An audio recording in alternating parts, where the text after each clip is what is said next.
चलिए सर, आप अपना परिचय देते हुए ये बताइए कि जो वर्तमान की राजनीति है, किस दृष्टिकोण में आप देख रहे हैं? देखिए, जो पूरे प्रदेश देश में हो रहा है, सबसे पहले तो मेरा नाम है ओम प्रकाश बागी। मैं शुद्ध रूप से सोशलिस्ट हूँ और जनता की सही बात को उचित प्लेटफ़ॉर्म पर रखना यह मेरा दायित्व है। भारतीय राजनीति में जो देखने को मिल रहा है, पहले लोग सत्ता के खिलाफ खड़ा होते थे और सत्ता बहुत करती थी, उनको जेल भेजती थी और जेल जाना उनके सम्मान का सवाल था कि हम जनता के सवालों पर जेल गए हैं और लोग जेल जाने वालों का आदर करते थे। इधर जो 15-20 वर्षों से गिरावट दिखी है कि जो बड़े नेता हैं वह जेल से डरने लगे हैं। वो इतने भयभीत हैं कि अगर मैं जेल चाहूँगा तो जेल से निकल पाऊँगा कि नहीं निकल पाऊँगा। और भारतीय राजनीति में भारतीय जनता पार्टी ने और आरएसएस ने यह जान लिया है कि यह डर के मारे जो है यह हमारे खिलाफ पूरे देश में कोई अभियान नहीं चला सकते, कोई धरना प्रदर्शन आंदोलन नहीं कर सकते, कोई जेल नहीं भर सकते। जो बिहार में घटना हुई है, उस घटना के पीछे का जो मूल कारण है वह भी यही है। चूँकि यह लोग क्या कर रहे हैं कि एक तरह से धन पशुओं को जो कहीं से भी लूट करके लाए हैं उनको टिकट दे रहे हैं और वह टिकट पा करके जा करके अपने क्षेत्र में प्रचार कर रहे हैं। जो कार्यकर्ता है, जो पूरा जवानी उसने समाज को दिया है, वह तो या तो गुस्से में वो बैठ गया है या लग चलता भी है तो बेमन से चलता है। उसको यह होता है कि भाई हमारा इसमें कोई भूमिका नहीं है, कोई महत्व नहीं है, तो हम इसमें मरने मिटने क्यों जाएं, हम किसी के लिए जेल क्यों जाएं जब हमको कोई पूछने ही वाला नहीं है। तो इस चाटुकारिता के दौर में पूरी तौर से माहौल खराब हो गया है। और आज यूपी के अंदर जो दशा दिख रही है कि समाजवादी पार्टी और मुख्य रूप से समाजवादी पार्टी के जो मुखिया हैं या जो यहाँ आकर के लखनऊ में मैं देखता हूँ कि सालों साल कुछ इस तरह से धन पशुओं के लड़के आकर के लखनऊ में डेरा डाले हैं, यहीं अपना मकान ले लिए हैं, यहीं अच्छी गाड़ी रखे हैं, 10 लोगों को रखे हैं और रोज़ समाजवादी पार्टी कार्यालय के आगे पीछे घूमते रहते हैं। यहाँ तक कि जो उनके सुरक्षा में लगे हुए लोग हैं उनसे सूचना लेते रहते हैं कि राष्ट्रीय अध्यक्ष जी जा कहाँ रहे हैं। जो व्यक्ति लखनऊ में मिल रहा है वही झांसी में मिल रहा है, वही गोरखपुर में मिल रहा है, वही आजमगढ़ दौरे पर दिखाई दे रहा है, वही दिल्ली में दिखाई दे रहा है। आम जनता अगर कुछ कहना चाह रही है या सही बात बताना चाह रही है तो वह पूरी तौर से उनके पास फटकने नहीं दिया जा रहा है। इसलिए दुखी 2024 का जो परिणाम रहा, उस परिणाम के पीछे बहुत सारे फैक्टर हैं। सबसे बड़ा फैक्टर यह रहा कि उस समय चूंकि मोदी और योगी की टकराहट होती, रणवीर सेना जो ठाकुरों की सेना है, नहीं करड़ी सेना, वह करड़ी सेना पूरी तौर से बीजेपी के खिलाफ बगावत की स्थिति में थी, पूरी तौर से बगावत कर दी थी। चूँकि गुजरात गए थे, उनसे वहाँ उनका अपमान हुआ और वह आकर के यूपी में उन सबों ने पूरी तौर से इसका बदला यूपी बिहार में, यूपी और राजस्थान में इसका बदला चुकाया। यहाँ चूँकि मशीनरी थी, चूँकि मशीनरी का योगी ने उस तरह का प्रयोग नहीं किया जिस तरह से बिहार में प्रयोग हुआ। और यहाँ चूँकि संविधान के सवाल पर यादव मुसलमान के साथ साथ 30% दलित वोटर वह संविधान के सवाल पर समाजवादी पार्टी के साथ खड़ा हो गया और मोस्ट बैकवर्ड भी लगा कि अगर संविधान नहीं बचेगा और नौकरियों में जिस तरह से लूट हो रही है तो ऐसा हो जाएगा कि मेरा अस्तित्व ही खत्म हो जाएगा। तो सारे लोगों ने इकट्ठा होकर के और संविधान के सवाल पर सरकार 36 सांसद बना करके लाए। लेकिन इस बार विधानसभा के चुनाव में जिस तरह से चापलूस जो है आकर के बस 2027 में जो ना मुख्यमंत्री अभी से बना करके तैयार किए हैं, यह निश्चित है कि यह पूरी तौर से सपना, अगर यही बिहार की तरह मशीनरी टाइट कर दी गई तो आप ये समझ लीजिए कि ये सपना रह जाएगा और भविष्य में ये राजनीति करने लोग लायक नहीं रह जाएंगे। इसलिए आज ज़रूरत इस बात की है कि इस बात को चिन्हित किया जाना चाहिए कि प्रदेश में वो कौन से लोग हैं जो सत्ता के खिलाफ मुखर होकर बोल सकते हैं, जनता के सवालों पर जेल जा सकते हैं, जनता के सवालों पर लड़ सकते हैं और कौन से लोग हैं जो भीतर घात करके जो पार्टी को कमज़ोर कर रहे हैं। और स्थिति है, मऊ की एक घटना है जो प्रोफेसर अनिल यादव की जमीन कब्जा की गई है। 10-11 लगभग मान के चलिए कि 12-13 वर्षों से योगी की सरकार है। इसके पहले बसपा की सरकार थी।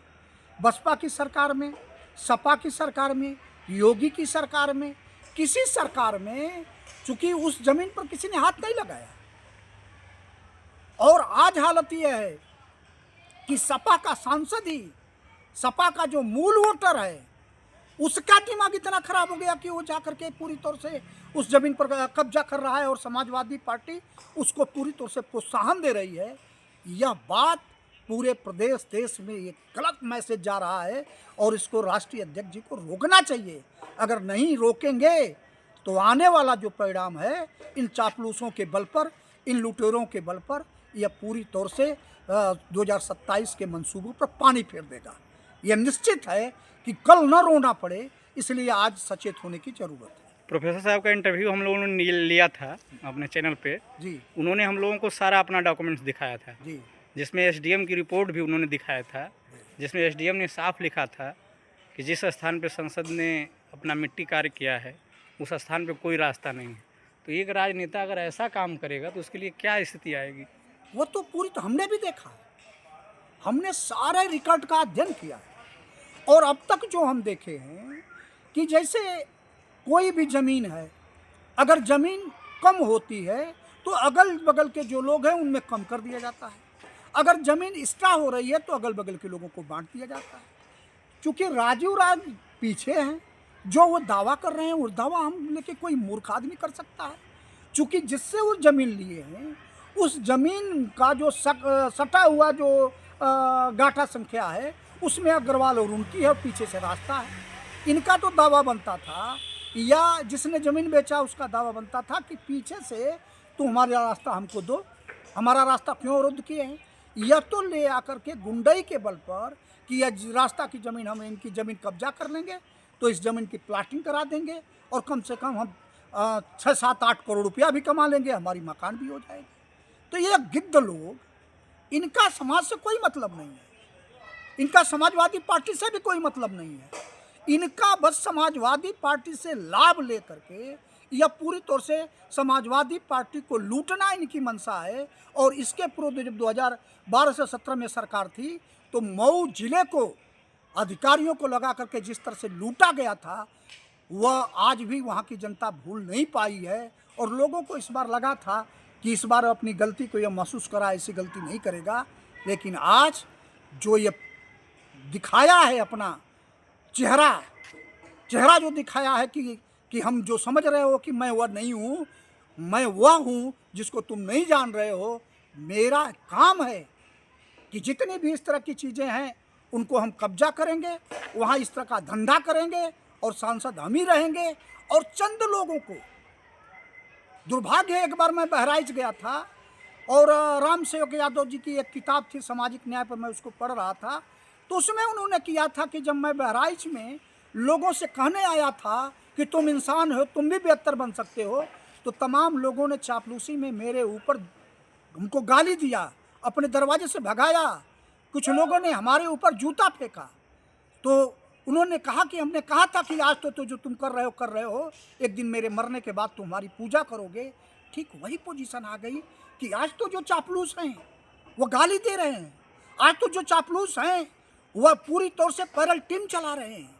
लेकिन एक दिन हालत है कि ऐसे चापलूसों की हालत एक कुत्तों के बराबर है कि जो कौरा पर जिंदा रहते हैं। तो इसलिए ये न समाजवादी पार्टी के हितैषी हैं, यह पूरी तौर से समाजवादी और समाजवादी आंदोलन के दुश्मन हैं। ऐसे दुश्मनों को दूध की मक्खी की तरह उठाकर फेंकने की जरूरत है। हमारी टीम ने आपके बारे में बड़ा पता किया है, आपने कल्पनाथ राय का भी विरोध किया था, किन मुद्दों पे कर रहे थे? हमारा तो एक काम है, हमने बचपन से जब राजनीति में सफ़ेद कपड़ा पहना तो इस बात के लिए कपड़ा पहना कि हम अन्याय के खिलाफ, अगर हमारा पिता भी गलत करेगा तो हम उसके खिलाफ बोलेंगे। कल्पनाथ राय लूट कर रहे थे तो हमने लूट के खिलाफ बोला। तमाम नौजवानों को सामंती जुर्म में काउंटर करवा रहे थे, इसलिए मैं उनके गाड़ी के आगे सो करके विरोध करता था और कहता था कि तुम यह गंदा काम नहीं कर सकते हो। हमने हर समय अन्याय के खिलाफ पूरी तौर से विरोध किया है और जीवन के आखिरी क्षण तक आदमी कुछ बने या न बने, लेकिन अपने विचारों पर जिंदा रहे, यही उसकी काबिलियत है। हमने भी अपने जीवन में कसम खाया है कि मैं अपने विचारों पर जिंदा रहूँगा और आखिरी सांस तक अन्याय के खिलाफ बोलता रहूँगा और ऐसे लोगों को के चेहरों को बेनकाब करता रहूँगा। आपके क्षेत्र के लोग कह रहे थे कि बागी जी 20 वर्षों से दूर थे, अब बागी जी पुनः जिले में आ गए हैं और ऐसे अन्याय के खिलाफ बागी जी बोलने के लिए मशहूर हैं। पूरी तौर से हमारा तो यही काम है। हमने अपने जीवन का ध्येय बना लिया है कि मुझे अन्याय के खिलाफ लड़ना है और कौन अन्यायी है उसका पर्दाफाश करना है और निश्चित करूंगा। और हमको पूरा का पूरा विश्वास है कि लोकतंत्र तभी जीवंत होगा जब प्रोफेसर अनिल यादव जी को न्याय मिलेगा और एक कलमकार यह जाएगा संदेश जो ना चारों तरफ कि कलम उठाने वालों के ऊपर कोई बर्बर व्यक्ति अत्याचार करता है, उसका नाश होता है। हम आने वाले ऐसे मंसूबों का नाश होगा और उनके साथ कोई खड़ा होने वाला नहीं रहेगा। एक चीज़ और लोगों ने बताया आपके बारे में, आपने वहाँ के चापलूसों और जो राजनीति में चापलूस लोगों का प्रवेश हो गया है, उनकी बोलती बंद कर दी है। पूरी तौर से हम तो उनके खिलाफ बोलते ही नहीं हैं। मैं तो दिखा लोगों को रहा हूँ कि देख लो इनका आईने में चेहरा क्या है, ये निकले किस चीज़ के लिए हैं और कर क्या रहे हैं। आज पूरा उनका चेहरा आईने में साफ दिख रहा है कि ये कौन लोग हैं। इनका मकसद समाज नहीं है, इनका मकसद समाज को आग में झोंक करके अपना फ़ायदा पहुंचाना है। ऐसे लोगों को पूरी तौर से ये पूरी तौर से बेनकाब हो गए हैं। इनका चेहरा पर्दे पर दिख रहा है। धन्यवाद बागी। धन्यवाद आपको।